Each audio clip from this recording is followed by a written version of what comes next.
Mi historia es un poco larga, complicada, pero espero poder darme a entender. Creo que me van a comprender las personas que hayan vivido algo parecido. Hay ciertos miedos que una vez que experimentas, ya no se van de ti. Yo tengo 17 años, vivo con mi hermana de 19 y con mi papá. Mi mamá se fue cuando estábamos chiquitas. Mi papá no era la mejor pareja que pudiera tener, pero bueno, fue su decisión el dejarnos también a nosotras. Ya no supimos de ella. Hasta algo que ocurrió recientemente y que voy a contarles para que sean ustedes los que juzguen, los que decidan qué fue lo que ocurrió.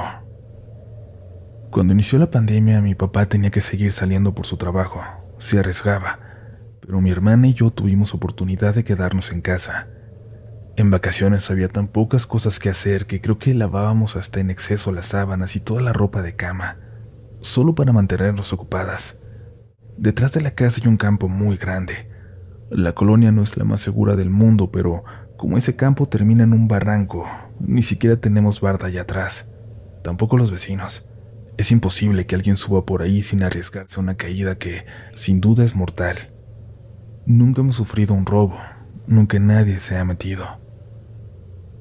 Por eso me sorprendió tanto cuando una tarde, poco antes de anochecer, notamos que había una persona parada entre las sábanas tendidas. Primero la vi yo, luego mi hermana.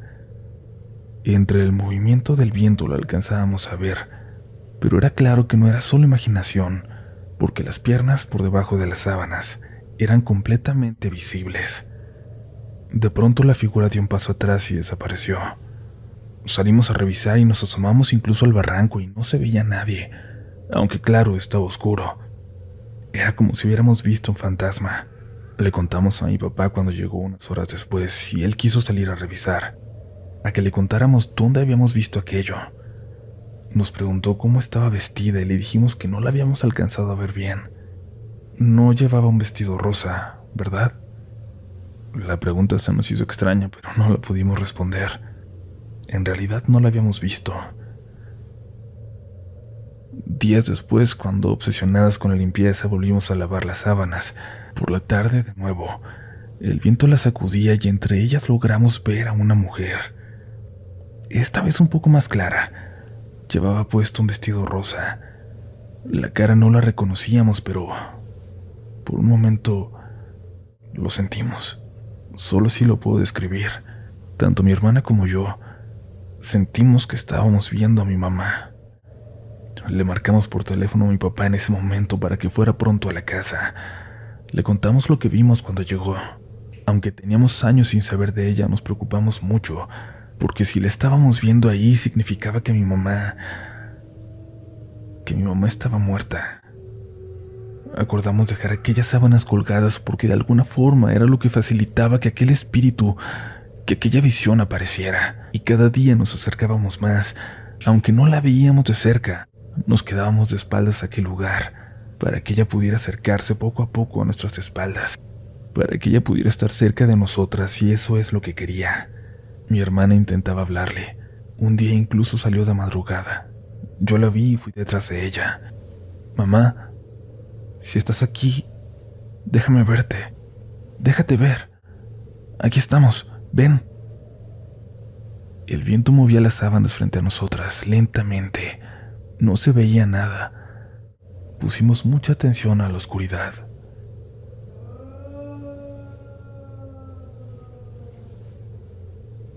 Dimos un paso al frente, uno más. Mi hermana y yo nos separamos, una de cada lado de aquel tendedero lleno de sábanas blancas. Luego nos encontramos detrás de este.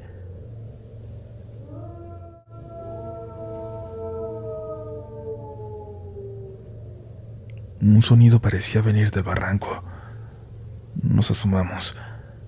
Parecía venir de unos arbustos que ya crecían prácticamente en la vertical que forman las piedras ahí abajo. Era imposible que hubiera una persona ahí. Mi hermana se tiró al suelo para poder acercarse a la orilla. Mamá, ¿eres tú? ¿Te podemos ver? No sé cómo decirlo porque no logramos ver nada, pero había algo ahí. Había algo en ese arbusto. Algo que nos estaba regresando a la mirada. Nos metimos porque el viento ya era muy fuerte, pero estábamos felices. Sentíamos que estábamos a punto de hacer contacto por fin con mi madre. Y para el día siguiente ya habíamos planeado lo que haríamos intentando lograr aquel contacto. Mi papá no sabía de aquel plan, pero nos sorprendió llegando a la casa a la hora de la comida. Tengo buenas noticias, hijas. Hablé con su tía Vero. Su mamá está viva. Está bien. Ella habló recientemente con ella y la va a buscar para que pueda marcarles, para que vean que está bien, para que ya no se preocupen. Sí, era una buena noticia, claro, pero en ese momento las dos pensamos en lo mismo en cuanto pasó el alivio. Habíamos estado viendo algo que desconocíamos allá afuera, algo que cada vez se parecía más a mi mamá, algo que habíamos invitado a la casa, a dejarse ver.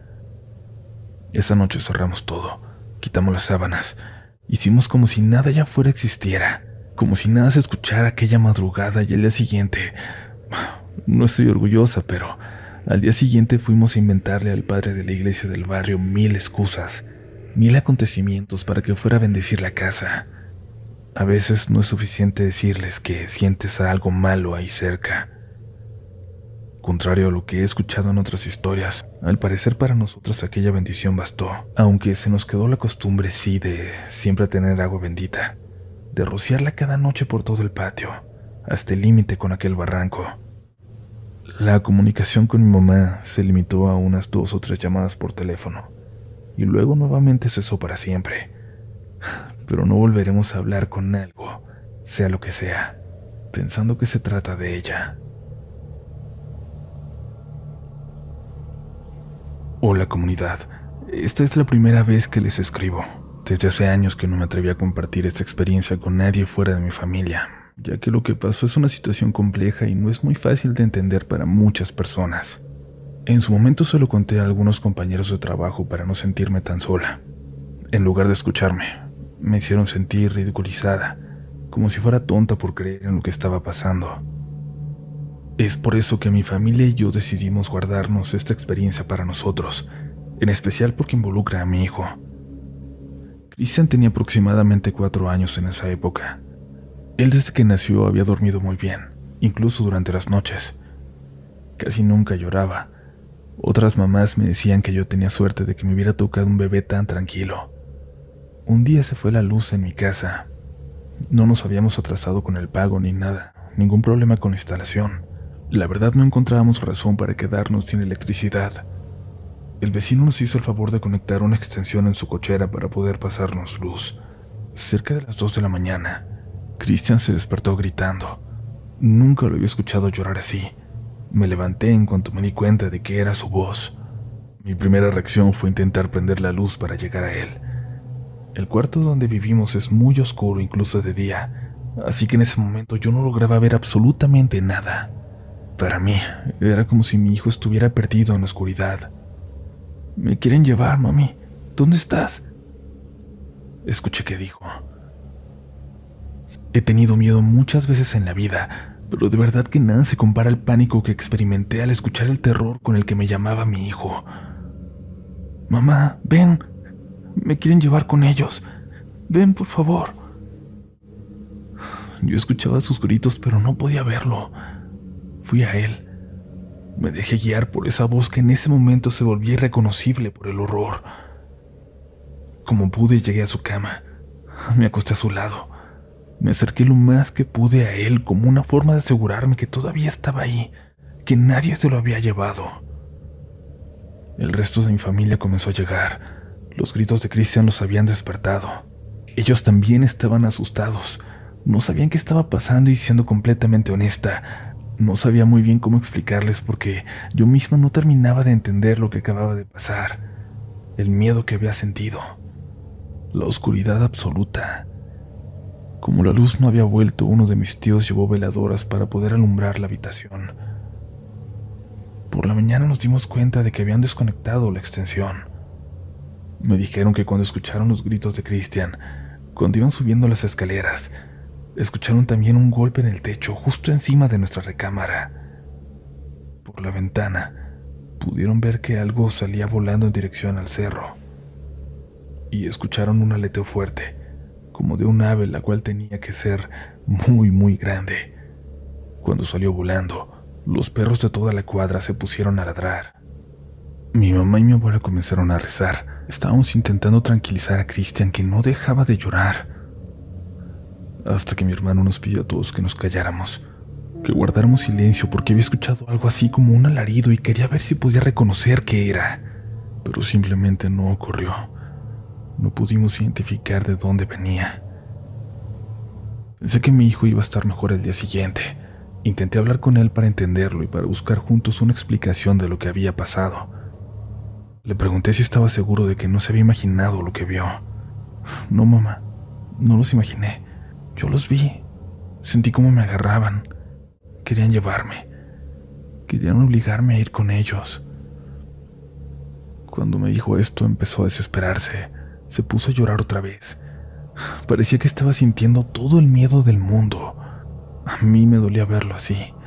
Y me dijo que en la esquina de su habitación había una persona disfrazada de demonio con orejas de burro y otra disfrazada de payaso.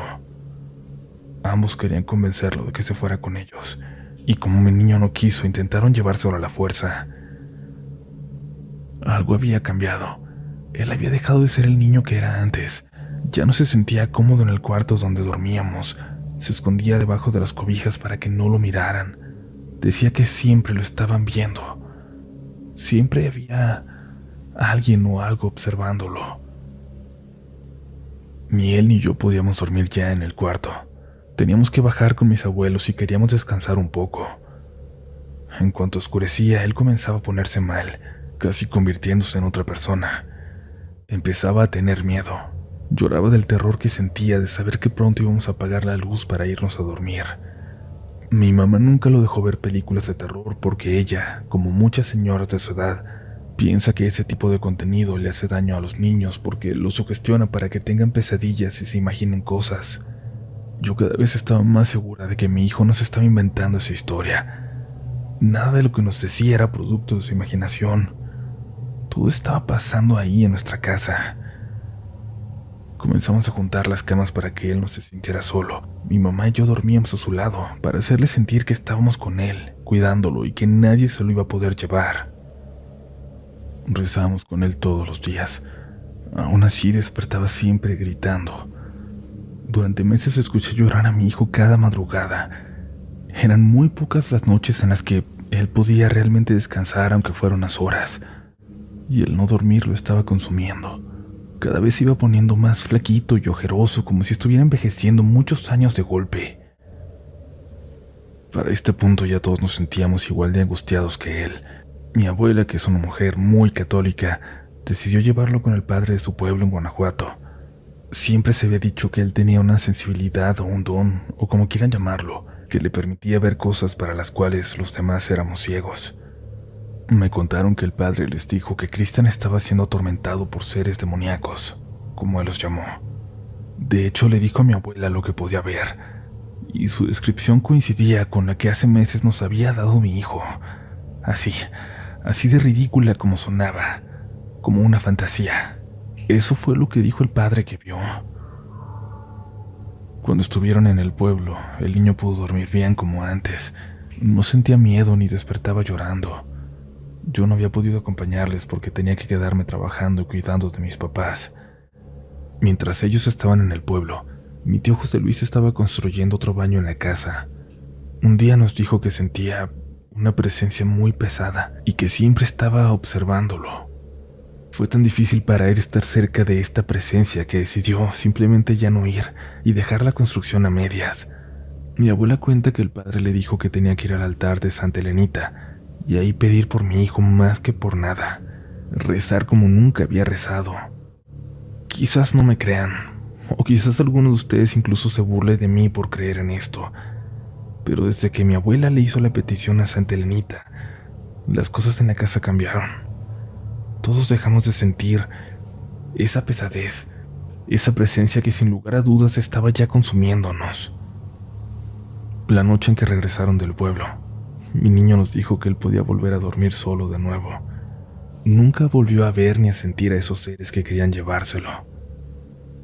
Hoy que tiene ya 10 años todavía recuerda esa experiencia y sigue asegurándonos que lo que vio no fue un producto de su imaginación. Nosotros, por nuestra parte, tampoco hemos podido olvidar aquellos gritos, ni el horror con el que despertaba. Espero que puedan compartir esta historia con la comunidad. Es sencilla, lo sé, pero definitivamente es una de las experiencias más difíciles que hemos pasado como familia. Nosotros somos de la Sierra Norte del estado de Oaxaca, de un pueblo arrinconado en las montañas. Mi abuelo tiene muchas historias que nos contaba cuando mi tío y yo éramos pequeños. Por alguna u otra razón, ahora ya no le gusta contarlas. Como saben, los pueblos de la Sierra de Oaxaca son muy humildes y pobres. En ese entonces lo eran aún más. Mi abuelo nació, creció y se casó en el suyo. En ese entonces no estaba prohibido ir de cacería a los montes. De eso se alimentaban ellos, de cazar jabalíes, venados, etc. Mi abuelo se salía a las 2 de la mañana de su casita con un rifle y sus lámparas. Decía mi abuela que él siempre se aseguraba de traer balas de sobra, así como repuestos de su lámpara. Él siempre iba así, bien preparado como decía la abuela. Una tarde antes de caer la noche, mi abuelo se preparaba para descansar y poder irse de cacería como regularmente lo hacía, en la madrugada. Y en eso andaba cuando llegó a la casa su cuñado, esposo de su hermana, y le dijo que si podía acompañarlo a la cacería ya que no tenían para comer, con el trato de que mi abuelo le compartiera la mitad de la carne. Mi abuelo aceptó, y es que mi tío era muy buena persona. Decían que él siempre ayudaba a las personas, que amaba a su esposa y en un pueblo tan machista, era de los pocos hombres que cocinaba, limpiaba, lavaba ropa y dejaba que su esposa descansara. Claro, trayendo consigo muchas críticas de la gente del pueblo, así como era en aquel entonces. Y mi abuelo y su cuñado se quedaron platicando hasta que se acercó la hora de partir. Antes de hacerlo, mi tío le confesó a mi abuelo que tenía mucho miedo, pues nunca se había adentrado tanto en las montañas, y es que según lo que contaba mi abuelo, para encontrar buenos animales era necesario caminar mínimo 2 horas, entre puro monte, decía él, sumergirse en la oscuridad y lo solitario de las montañas. Es por eso que cuando mi tío le dijo que tenía miedo, mi abuelo le contestó que solo pisara firme por la hierba y que fuera siempre agarrado de su camisa para no perderse. Caminaron mucho, como 3 horas sin encontrar ningún animal.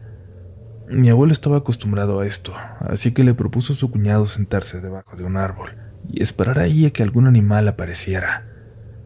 El sueño empezó a ganarles cuando sintieron algo frío, helado entre sus pies. Una serpiente enorme. A las cacerías llevaban guarachitos delgados. En el pueblo siempre andaban descalzos. Por eso sintieron cómo lo que les estaba rozando el pie jugueteaba con sus dedos. Mi tío muerto de miedo estaba a punto de gritar cuando mi abuelo le tapó la boca. Y es que no solo era la serpiente.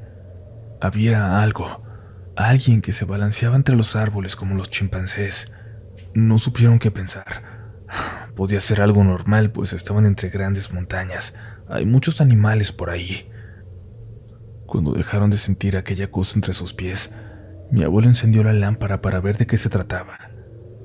Era una enorme serpiente, las noyacas como les llaman, pero decía que la serpiente volteaba a verlos como si se burlara de ellos. Mi abuelo decía que tenía algo en sus ojos, algo que les pareció muy extraño. Era como si aquella serpiente estuviera consciente de lo que estaba pasando. Después del susto decidieron seguir caminando y sin darse cuenta se adentraban más y más en el bosque y al mismo tiempo escuchaban como algo enorme los seguía entre los árboles, colgándose de las ramas. Mi abuelito le dijo de broma a su cuñado que si no encontraban un animal bueno para cazar, que a ese chango tal vez le iba a tocar, que era mejor eso a quedarse sin comida para sus familias. Ahí por alguna razón sintieron los dos un escalofrío. Desde que había sentido la víbora entre sus pies sabía que algo andaba mal, que algo no era normal aquella noche, y sin decirle a mi tío ya estaba encaminándolos de vuelta al pueblo. Pero en ese momento se dio cuenta de que se había perdido. Algo muy raro porque mi abuelo conocía perfectamente el camino de regreso. Fue entonces que esa cosa que lo seguía entre los árboles soltó un grito burlón. Parecía que se estaba riendo de ellos y saltaba entre los árboles, riéndose y gritando de una manera escalofriante. No era un simio, ya estaban seguros de aquello, pero por el tamaño parecía ser una criatura enorme. Mi abuelito sacó su rifle y sin pensarlo jaló del gatillo, pero el arma no disparó. Revisó sus balas y tenía todas, pero no disparaba, no funcionaba. Trató y nada, y esa cosa cada vez más se reía de ellos. Dice mi abuelo que en un momento se sintió atrapado, como si esos fueran los territorios del mismísimo diablo. Sacó su lámpara para poder alumbrar el camino y correr, pero no servía. Sacó todos los repuestos que traía y nada. Cambió las pilas, cambió los focos, pero no encendió. Y fue ahí en ese momento donde ya no sintió a mi tío, que venía todo el camino agarrado de su camisa. Volteó para ver dónde estaba, para ver si estaba bien, y lo encontró a unos metros de él. Su expresión era de horror y solo le dijo: «Mira, mira», y señaló hacia arriba. Cuando mi abuelo miró hacia donde le decía a mi tío, vio a un ser que parecía un mono y a la vez un demonio, algo que los miraba fijamente, que les mostraba los dientes, y reía y seguía burlándose de su miedo. Cuando mi abuelo por fin reaccionó del shock en el que se encontraba, jaló a mi tío y corrieron hasta llegar al río del pueblo, y aquella cosa se colgaba por entre los árboles sin dejar de seguirlos. Llegando al río se dieron cuenta de que ya estaban a 40 minutos, y ahí se prendieron las lámparas del abuelo, y la escopeta tronó, decía él. La escopeta se disparó. Tristes, asustados, sin carne para comer y llenos de miedo, subieron por los senderos que faltaban y llegaron por fin al pueblo. Descansaron lo que restaba de la madrugada. Mi abuelo había guardado un poco de carne de la cacería anterior, y de ahí le compartieron la mitad a mi tío para que no se fuera con las manos vacías. Lamentablemente, 2 días después de lo que pasó, lo asesinaron en la carretera abriéndole el estómago. La gente chismosa del pueblo dice que fue el amante de la esposa. Dicen que cuando lo atacaron, mi tío se hizo el muerto y luego caminó así con su herida hasta llegar al otro pueblo vecino, agarrándose los intestinos que se le salían de su cuerpo. Según decían, logró contarle a las autoridades lo que pasó, lo que le hicieron, y luego se murió. Mi abuelo lloró muchísimo la muerte de su cuñado. Aunque siempre se llevaron bien y ambos se respetaban por ser buenos hombres, que cuidaban mucho a sus familias, nunca habían sido realmente cercanos hasta aquella noche. Lo que no sabía mi abuelo es que esa cosa que había visto no se quedó en el monte, sino que iba a ir a buscarlo y a perseguirlo durante una parte significativa de su vida. Por años eso se le iba a presentar de maneras distintas. Después de aquella noche inició una etapa de sucesos paranormales en su vida. Si les interesa, me gustaría seguir compartiendo con ustedes las historias que le sucedieron después de aquella noche de cacería. Como les digo, a mi abuelo ya no le gusta hablar de eso. A lo mejor es porque tardó mucho en poder superarlo, o porque simplemente todavía no logra hacerlo. No sé, pero al menos para mí, esas historias, sus historias, son una manera de sentirme cerca de él.